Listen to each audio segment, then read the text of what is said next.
Episode 82 लेकर आ गया extra vision का। दूसरी तरफ लिन बोलती है सीसी हमारे प्लान का रिलेटिव एक टेक्स्ट भेजी है। वो बोल रही है कि वैन ज्वेलरी प्लानिंग करा वैलेंटाइन डे में इवेंट करने का। वो लोग पॉपुलर ग्रुप को इनवाइट किए हैं जिसका नाम ब्राउन शुगर बीन पेस्ट बन है। वो लोग बनेंगे उनके एम्बेसडर।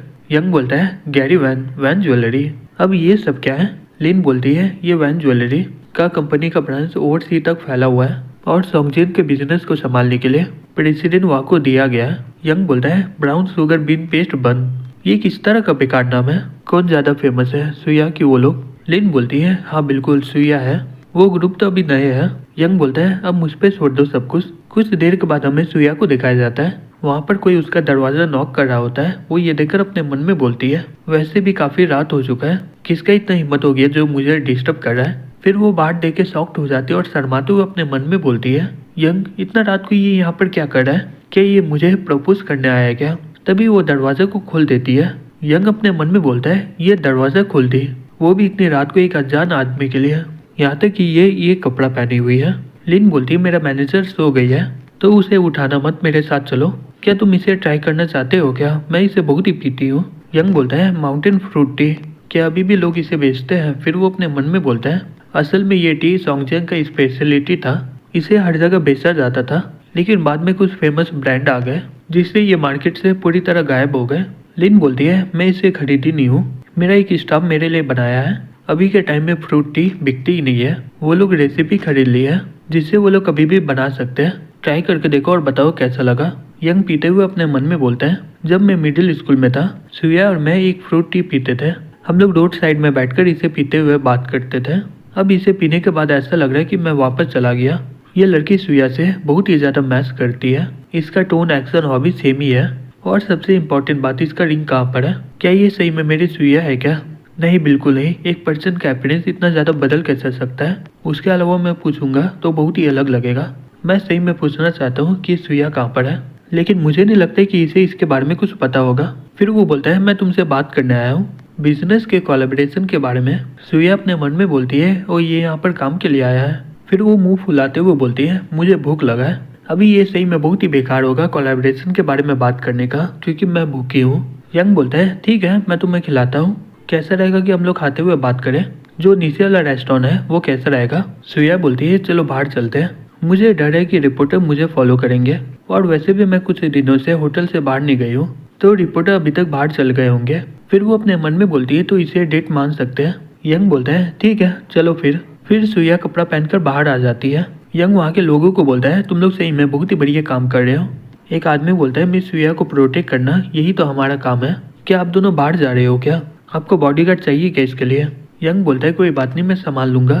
दूसरी तरफ एक आदमी ये सब देखकर अपने मन में बोलता है मैं बहुत ही देर इंतजार किया था बाहर आने का इसका, यहाँ का बॉडीगार्ड को हराना इतना आसान नहीं है, लेकिन ये लड़का दिखने में बहुत ही ज्यादा कमजोर है, ये मेरे लिए गोल्डन अपॉर्चुनिटी है। यंग बोलता है मेरा ज्वेलरी कंपनी लॉन्च करने वाला है कपल ज्वेलरी सीरीज को वैलेंटाइन डे के दिन। हालांकि मेरा कॉम्पिटिटर भी प्लान कर रहा है, वो इस मौके का फायदा उठा के प्रमोशन कर रहा है। वो लोग अपना प्रोडक्ट को एडवर्टाइज करने के लिए ग्रुप को बुला रहे हैं। तुम एक सेलिब्रिटी हो और मैं चाहता हूँ कि तुम हमारी एम्बेसडर बन जाओ। सुया बोलती है तो मुझे इसमें क्या बेनिफिट मिलेगा? यंग बोलता है मैं इसमें इतना श्योर नहीं हूँ, तो ये बताओ कि तुम्हारा फीस कितना है, मैं उससे तुम्हें ज्यादा पैसा दूंगा। सुया बोलती है तुम्हें क्या लगता है मुझे पैसा बहुत ही बढ़िया लगता है क्या? मैं बिजनेस के लिए कभी एम्बेसडर बनी नहीं हूँ, मैं कुछ कंपनी में काम की हूँ क्योंकि वो मेरे पापा के दोस्त है इसलिए मैं उन्हें मना नहीं कर पाई।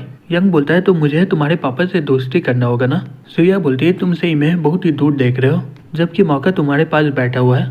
यंग बोलता है तो तुम चाहती हो कि मैं तुमसे दोस्ती कर लूं? सुया बोलती है क्या तुम नहीं चाहते हो क्या? यंग कुछ बोलते हुए शांत हो जाता है। सुया ये देखकर अपने मन में बोलती है अब इसे क्या हो गया, क्या ये मुझसे दोस्ती नहीं करना चाहता है क्या? वो मुझसे दूरी बना रहा है क्योंकि ये मैं को डेट कर रहा है। यंग बोलता है कोई गाड़ी हमारा पीछा कर रहा है, उससे छुटकारा पाने के बाद हम लोग बात करेंगे। सुया ये सुनकर अपने मन में बोलती है चलो अच्छा हुआ कि ये बात है। फिर वो बोलती है ये पक्का पेपरराजी होगा, लेकिन ये लोग तो वैन में है, हम लोग कैसे बच के निकलेंगे? यंग एक्सरे विजन से रास्ता देख लेता और बोलता है मुझे पहले ही एक रास्ता मिल चुका है, वैन के अंदर दिखाई जाता है। गॉक बोलता है उसका पीछा करते रहो। एडी बोलता है ठीक है सर। तभी यंग स्पीड से अपना गाड़ी को घुमा लेता है और वो लोग आगे निकल जाते हैं। सुया ये देखकर बोलती है आगे कोई वार्निंग का साइन नहीं था, अगर उनका गाड़ी वहाँ पर गिर गया तो? यंग बोलता है मैं ये रास्ता को चुना था क्योंकि वहाँ पर कोई भी साइन नहीं है तभी उनका गाड़ी पलट जाता है। सुइया ये सब देखकर शॉक्ड हो जाती है, बोलती है क्या वो लोग ठीक रहेंगे ना? यंग बोलता है कि इससे फर्क पड़ता है कि वो लोग मर गए हैं तो इससे मेरा कोई भी लेना देना नहीं है। ये सुन के सुइया डट के मारी कांप रही होती है। यंग बोलता है चिंता मत करो, ये इतना ज्यादा गहरा नहीं है, वो लोग मरने वाले नहीं है। सुइया बोलती है चलो फिर अच्छा है, लेकिन यंग तुम पहले से बहुत ही ज्यादा बदल गए हो। यंग बोलता है तुम्हें कैसे पता चला? हालांकि तुम्हारा बात सही है, जब से क्लास टीचर सुइया और मेरा ब्रेकअप करवाया उसके बाद से मुझे कोई भी खबर नहीं मिला उसके दूसरे स्कूल में ट्रांसफर होने का। फिर मैं थोड़ा पागल हो गया था। पहले मैं रोज मुकाबला करता रहता था, इसलिए मुझे लोग पागल यंग बोलते थे। फिर वो अपने मन में बोलते हैं मुझे पता नहीं कि मैं इसे ये सब क्यों बोल रहा हूँ। सुइया बोलती है क्या वो ट्रांसफर होने के बाद वो तुमसे कोई बात नहीं की है? फिर वो अपने मन में बोलती है मैं तो इसे लेटर लिखी थी, ऐसा हो ही नहीं सकता कि इसे पता ना हो।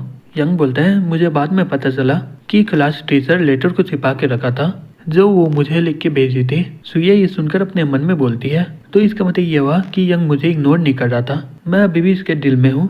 वो मेरी वजह से इतना पागल हो चुका है, मैं सही में और इंतजार नहीं कर सकती हूँ। मैं इसे बताना चाहती हूँ कि मैं ही इसकी सुइया हूँ। तभी वो कुछ बोलने वाली होती है। यंग बोलता है तुम्हें इतना दुखी होने की कोई जरूरत नहीं है, चलो मैं बहुत ही खुश हूँ कि मैं मैंग के साथ अभी डेटिंग कर रहा हूँ। हाई स्कूल के दौरान वो हमेशा मेरा परवाह करती थी, उसकी वजह से मैं पूरी तरह पागल नहीं हुआ था। सुइया अपने मन में बोलती है मैं 6 साल देर कर ली हूँ, अगर मैं इसे बता दूंगी तो कोई भी फायदा नहीं होगा।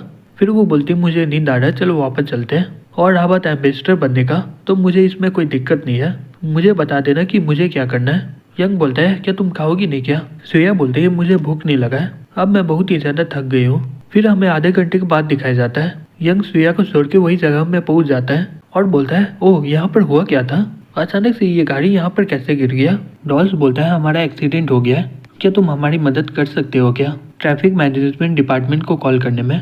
यंग बोलता है तुम लोग कौन हो? एडी बोलता है हम लोग फॉरेन टूरिस्ट है, क्या तुम किसी को बुला के हमारे गाड़ी को बाहर निकाल सकते हो क्या? चिंता मत करो, हम लोग तुम्हें इसके लिए इनाम देंगे। यंग बोलता है हाँ मैं कर सकता हूँ, लेकिन मैं सही में मुसीबत में नहीं पड़ना चाहता हूँ, क्या मैं तुम्हारा पासपोर्ट को देख सकता हूँ क्या? मुझे कंफर्म करना है क्या तुम लोग इलीगल तरीके से नहीं ना आए हो।